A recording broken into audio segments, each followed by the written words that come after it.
Assalamualaikum warahmatullahi wabarakatuh, kawan lawatan semuanya. Ini adalah live Instagram batik dengan narasumber Bapak Haji Dudung Ali Syahbana yang ke seri yang kedua, karena yang tadi pertama ternyata 1 jam masih kurang, kawan-kawan masih banyak pertanyaan, maka ini saya sambung ke bagian yang kedua. Baik, saya akan coba langsung undang Pak Dudung supaya bergabung bersama kita. Sebentar, ye.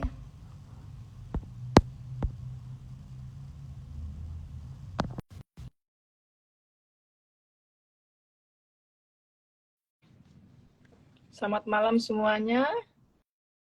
Artisi batik Indon, kemudian Bapak atau Mas ini Pak Johan Pramono, kemudian ada Kak Asani Rian, ada Amigos Pablo, ada Pak Hamuzaki, ada Jeganes. Sebentar ya, kita tunggu sambungan dengan Pak Dudung.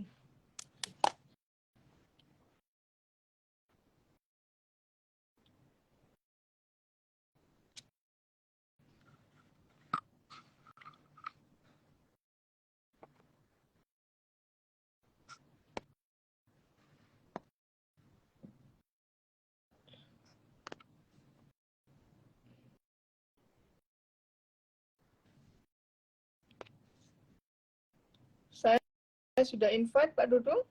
Oke, sebentar ya. Tampaknya sinyal di tempat Pak Dudung lagi gangguan.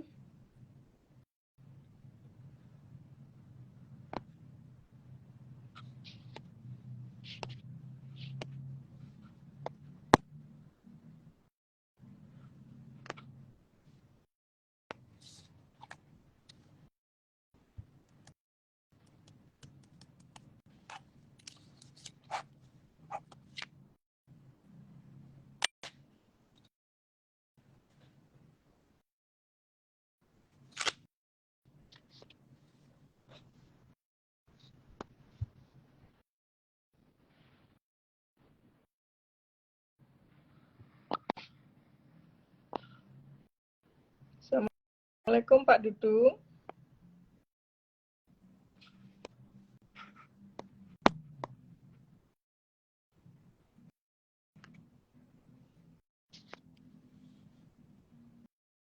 Selamat malam Mas Gading. Selamat malam Ibu atau Mbak Louis. Nah, Pak Dudung. Oke, Pak Dudung sudah join. Sebentar, kita undang ya. Ya.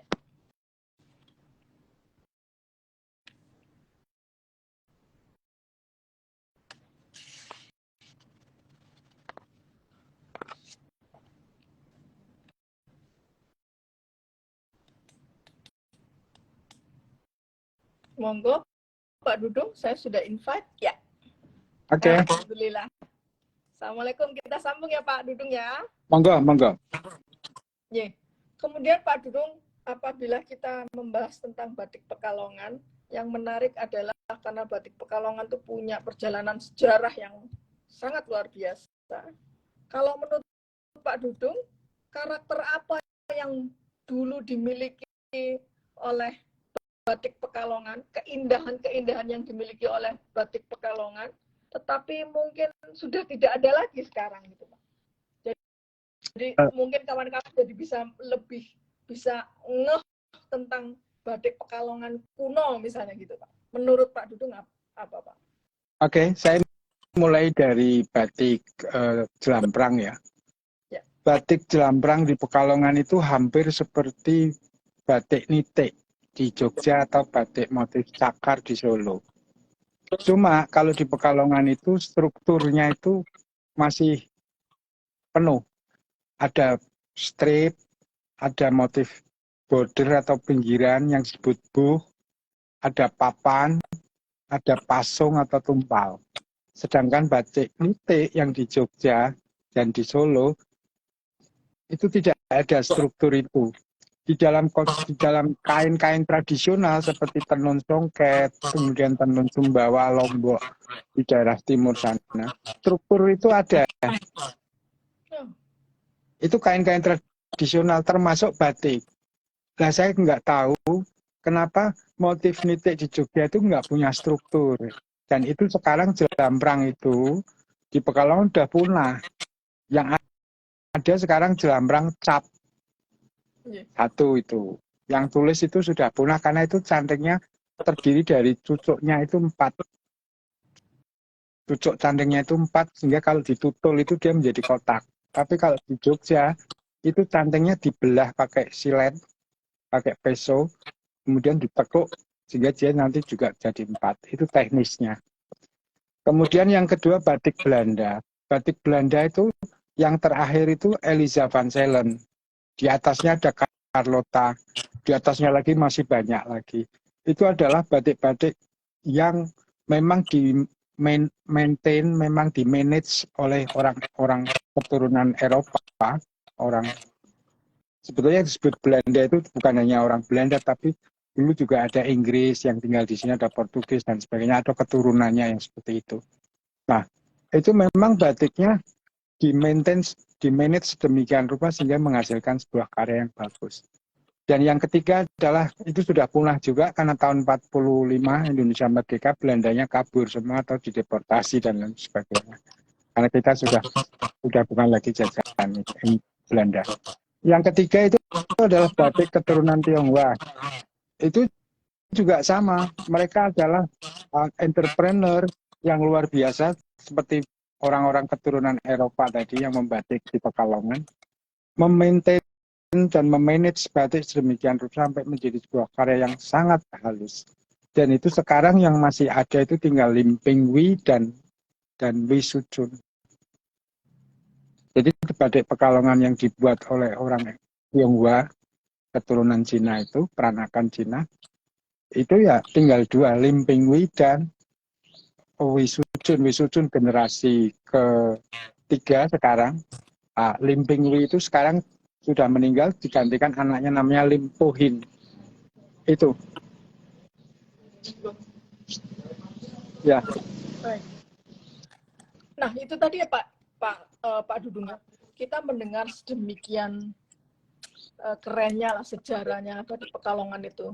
Mulai dari Van Kemon, kemudian Van Zuylen, Miselar, sampai Wisudun gitu ya Pak ya. Jadi kemudian menurut Pak Dudung, kenapa Pak kota batik dunia itu jatuh kepada Jogja, tidak kepada Pekalongan? Ataukah mungkin itu memungkinkan bahwa julukan kota batik dunia itu bisa lebih dari satu kota di Indonesia? Kalau menurut Pak Dudung. Ini pertanyaan juga biasanya begitu. Ya. Kenapa kota batik dunia itu jatuh kepada tidak di Pekalongan? Ini kan otoritasnya otoritas UNESCO ya. Okay. Jadi itu saya nggak bisa menjawab. Tapi menurut saya karena kebetulan Jogja mungkin lebih dulu mendaftarkan itu ke sana. Mungkin ya.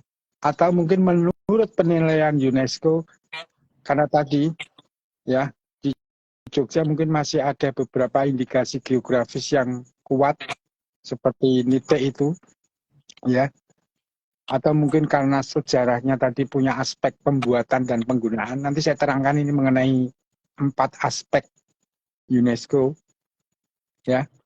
Jadi bisa jadi menurut saya mungkin nggak mungkin sih, tapi nggak tahu juga karena itu regulasi UNESCO, mestinya tanyanya ke UNESCO ya. Tapi berbarengan dengan itu, Pekalongan juga diberikan satu pengakuan oleh UNESCO disebut kota kreatif dunia.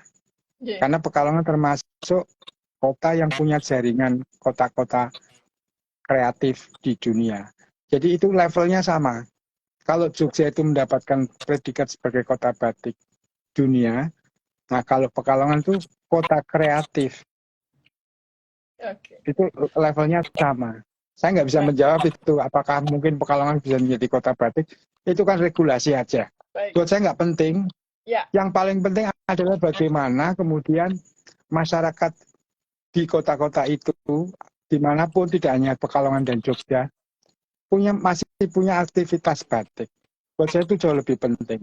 Dan itu nantinya gini, sekarang ini persoalan di batik itu kan persoalan regenerasi. Yang hari ini anak-anak kecil aja udah bermain HP, sudah bermedsos ria, sudah bertiktok ria, sehingga mereka nggak sempat lagi belajar. Jadi tradisi lisan yang turun-temurun itu dalam nomenklatur UNESCO itu, karena kita 3 tadi, ya, nomenklatur salah satunya adalah tradisi lisan ini bisa punah. Dan ini persoalan yang dihadapi oleh seluruh pembatik di kota-kota di seluruh Indonesia. Persoalan regenerasi, saya kira itu. Baik, terima kasih. Kawan Lawasan, monggo, kalau mau bertanya lagi, kita masih ada beberapa waktu. Silahkan ketik di kolom komen, nanti saya akan sampaikan kepada Bapak Dudung. Sementara itu saya akan coba bacakan beberapa pertanyaan kawan-kawan yang masuk pada di Lawasan Batik. Kalau menurut Pak Dudung, maaf Pak, ini langsung saja Pak, mumpung belum lupa nanti. Tadi yang disampaikan Pak Dudung, 4 aspek dari UNESCO yang mungkin kawan-kawan ada yang belum paham gitu Pak. Monggo silakan Pak. Jadi 2009 itu UNESCO mengakui batik Indonesia sebagai batik yang mempunyai aspek pembuatan dan penggunaan. Artinya dibuat di mana, untuk kepentingan upacara apa. Itu namanya aspek pembuatan dan penggunaan. Dan itu sudah selesai sama UNESCO, sudah diketok palu. Kita bersaing dengan 13 negara waktu itu ya. 13 negara, dan Indonesia satu-satunya yang mempunyai aspek itu, pembuatan dan penggunaan. Nah, waktu Mr. Frank ke Museum Pekalongan sebagai tempat inisiasi batik ke UNESCO itu, memverifikasi usulan itu, dia mengatakan setelah ini Indonesia akan menghadapi 2 aspek lagi, yaitu pelestarian dan pengembangan. Ya, itu yang saya maksud 4.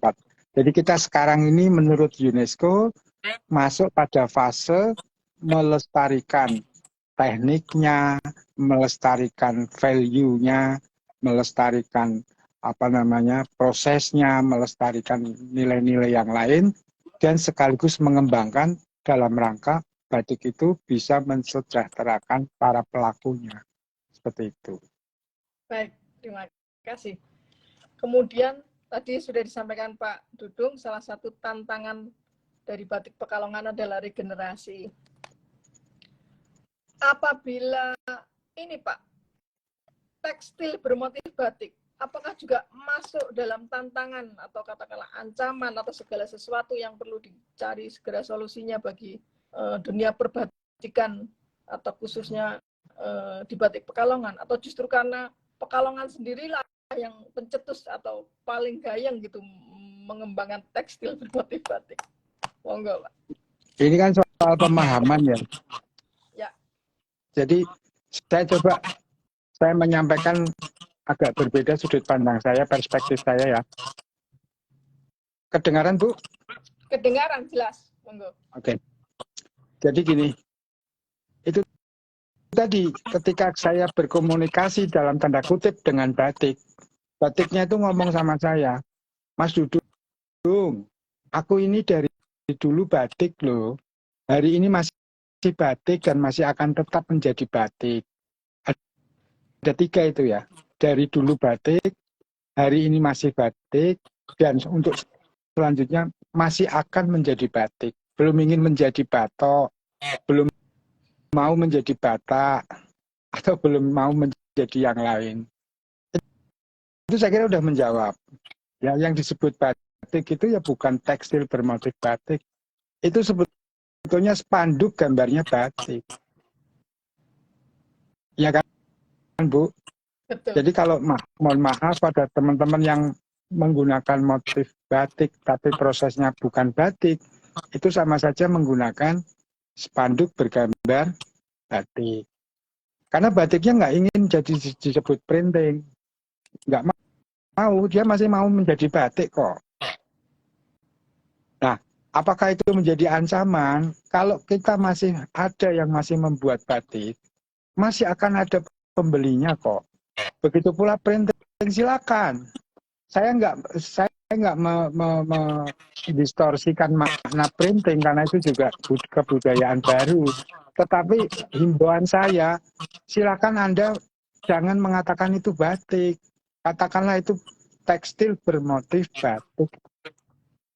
Baik. Jadi saya nggak antipati terhadap printing. Ya. Tapi jangan sampai Anda dalam tanda kutip membohongi konsumen mengatakan itu batik. Baik. Itu aja.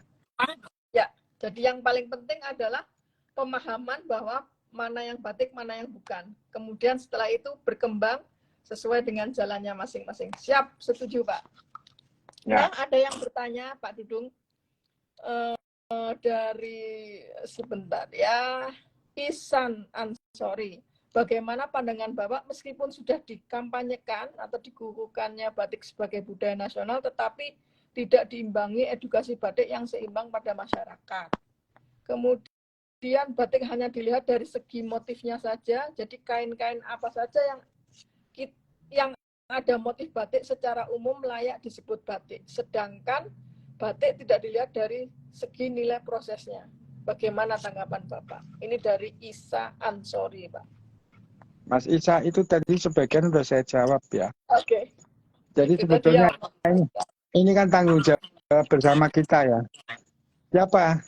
Ya tentu aja pembatiknya, ya, stakeholdernya ya di dalam batik. Kemudian pemerintah, ya. Kemudian teman-teman yang lain. Kita sebagai warga bangsa Indonesia ini harusnya menyadari, wong ini sudah menjadi domain internasional, sudah diakui oleh UNESCO, berarti ini sesuatu. Nah, harus mestinya kita belajar. Pemerintah juga begitu, harusnya memberikan suatu regulasi yang tidak mengkaburkan. Hari ini kan, maaf ya, ekspor batik ke luar negeri sekian miliar, sekian triliun misalnya. Tapi sebetulnya itu bukan batik, itu tekstil bermotif batik. Nah, ini pemerintah juga nggak tahu. Dan hari ini percakapan di negara kita, di pemerintah kita, sibuk. Percakapannya hanya yang paling menonjol itu politik. Bangsa ini belum mempunyai, atau pemerintah ini belum hadir di batik. Sehingga pemerintah itu sering nggak tahu. Kalau mereka memutuskan sebuah keputusan, kebijakan tentang batik, mereka nggak berunding dulu sama para stakeholder, para ahli, para expert batik. Mereka memutuskan dari Jakarta, sementara Jakarta nggak pernah lihat kotornya membuat batik, perjuangannya cara membuat batik dan mempertahankan batik. Jadi saya anggap ini tantangan bersama. Ya, saya himbau kepada pemerintah, hadirlah. Jangan terus mempercakapkan politik, karena kita nggak akan kenyang oleh politik ya. Atau kalau kita mau bicara politik ya ada politik culture lah. Bicaralah tentang, tapi hari ini kan percakapannya dagang semua, transaksional semua di perpolitikan Indonesia. Jadi efektif 5 tahun masa pemerintahan itu sebetulnya cuma 2 tahun atau 3 tahun. 1 tahun pertama itu penyesuaian, 1 tahun yang terakhir itu mempersiapkan siapa yang mau jadi presiden lagi. Seperti itu, selalu itu berulang-ulang. Saya kan sudah mengalami beberapa presiden ya, sudah beberapa mengalami pemilihan umum dan pemilihan presiden. Jadi itulah. Jadi akademisi belum hadir, ya kan? Ya. Sekolah-sekolah seni rupa di Indonesia banyak nih belum hadir di batik. Pemerintah belum hadir. Ya. Pemerintah daerah kadang juga nggak ngerti kebutuhan batiknya di daerahnya masing-masing itu nggak ngerti. Ya karena tadi jabatan bupati itu jabatan politis, wali kota politis, gubernur politis, presiden pun jabatan politis. Ya jadi ya kita masih harus begini ya diterimalah. Mau apa lagi? Maka seharusnya ya anak-anak muda yang punya passion, punya ketertarikan pada batik, teruslah kalian berjuang. Tidak usah menganggap pemerintah ada atau tidak ada pemerintah, teruslah berjuang pada batik. Tetap jalan. Baik. Benar Pak Dudung. Jadi artinya dalam beberapa buku sejarah di periode-periode tertentu juga saya baca bagaimana pemerintah itu berusaha untuk meningkatkan batik secara komoditi, tetapi kemudian misalnya perintah menggunakan seragam batik, tetapi kemudian pemerintah tidak detail batiknya itu yang seperti apa. Ternyata hanya memproduksi secara besar-besaran, dan secara besar-besaran itu adalah tekstil bermotif batik. Sebenarnya kita, jadi sebenarnya kita punya satu PR lagi. Tantangan kita di dunia batik adalah, mohon maaf, menurut saya adalah mengedukasi pemerintah supaya pemerintah memahami kebutuhan batik yang sebenarnya itu seperti apa, kebijakan batik yang sebenarnya itu adalah seperti apa. Ngaten ya, Pak. Saya tambah ya. Jadi misalnya kegiatan-kegiatan seremonial ya, kegiatan-kegiatan pemerintah, pameran di Jakarta, itu artinya pemerintah hanya melihat batik itu di hilir, di bagian hilirnya. Tapi apakah ada pemerintah yang mau masuk ke hulunya? Ya. Ya mestinya dua-duanya harus disentuh. Nah kepada hulu ini pemerintah harus koordinasi dengan pelaku-pelaku batik. Karena tadi keilmuan batik itu masih tersimpan di para pelaku-pelaku batiknya. Akademisi juga melongo kalau dijandungkan tentang batik. Maka saya sering berselorong begini, ketika Tuhan sedang membagikan ilmu batik, itu ya pemerintah nggak hadir di langit. Akademisi juga nggak hadir. Yang hadir malah cecunguk kayak saya ini, para pelaku-pelaku di desa-desa pada ke langit batik sana. Terus Tuhan membagikan ilmu batik itu. Paham. Ya. Paham, Pak. Ya, betul. Jadi maksudnya, katakanlah pemerintah itu paham bahwa batik adalah proses yang menggunakan malam, itu saya rasa tidak mungkin kemudian pemerintah itu jadi mengeluarkan kebijakan menggunakan seragam batik bagi ASN atau bagi sekolah-sekolah. Tetapi saya lihat kok bukan batik, kok printing, kok tekstil bermotif batik. Ya saya rasa sih disitulah bahwa ternyata yang perlu diedukasi, ya yang mendesak untuk diedukasi juga adalah pemerintah. Baik, teman-teman sekalian, tidak terasa ini ngobrolnya pasti seru banget karena guru kita malam ini adalah Pak Dudung, yang kawan-kawan pasti notabene tahu karya-karya beliau. Tidak hanya berkarya, tetapi Pak Dudung itu berkomunikasi dengan batik, sehingga bahasan kita malam ini sangat mendalam, bisa juga sangat subjektif juga karena memang itu melibatkan perasaan yang bisa masuk kalau kita bisa paham gitu.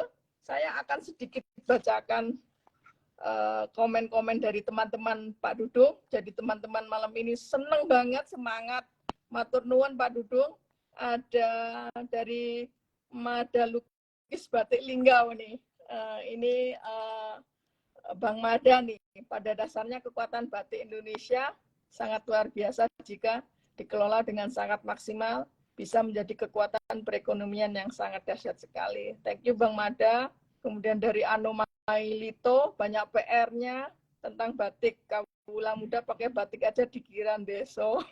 Kemudian ada Anomalito, biasanya pemerintah baru perhatian kalau sudah terkenal dan berpotensi menimbulkan cuan. Baik semuanya, kawan lawasan, matur nuwun, terutama juga guru kita malam ini, Pak Dudung. Ya. Terima kasih Pak. Jadi sampai waktunya saya tambahin Bu Elo. Monggo Pak. Jadi kita pernah merasakan satu nasionalisme di batik itu ketika ada isu Malaysia mau merebut ya. Saya sampai menjadi tumbal itu waktu itu ya, dimuat di koran ya tahun 2008 saya dijadikan tumbal oleh kebetulan waktu itu Dirjen Industri kecilnya om saya di Kementerian Perindustrian. Akhirnya saya harus bicara mengenai batik Indonesia dan Malaysia. Jadi gini, kita ini nanti kalau sudah mau hilang atau mau direbut orang baru rame-rame gotak gitu ya, baru muncul nasionalisme seperti itu. Nah, tapi ketika kondisi seperti ini, ya wes adem saja. Maka dari itu saya himbau pada teman-teman terus suarakan batik pada pecinta batik, para penggiat batik seperti Bu Ella ini, terus gaungkan itu. itu, dan kalau perlu dibumbui dengan sensitivitas yang menimbulkan nasionalisme di dalam batik itu. Kalau perlu ciptakan isu-isu hoax gitu ya, tapi yang membuat akhirnya kita sadar bahwa itu sesuatu yang harus kita lestarikan dalam tanda kutip hoaxnya hoax baik ya. Sepakat. Yeah. Perseteruan dengan Malaysia, apa perseteruan dengan Cina, apa perseteruan dengan negara-negara yang lain. Saya kira itu yang harus dilakukan.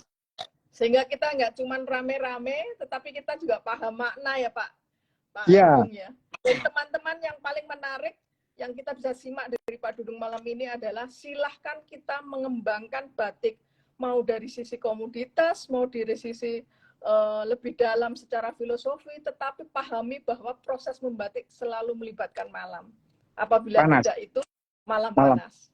Apabila tidak itu, maka itu hanya adalah sebuah teknologi yang bernama tekstil bermotif batik. Itu berkembang tidak masalah. Iya. Ya, itu tidak berkembang tidak masalah, karena memang sebuah tuntutan zaman di ekonomi. Tetapi kita harus paham mana yang batik, mana yang bukan.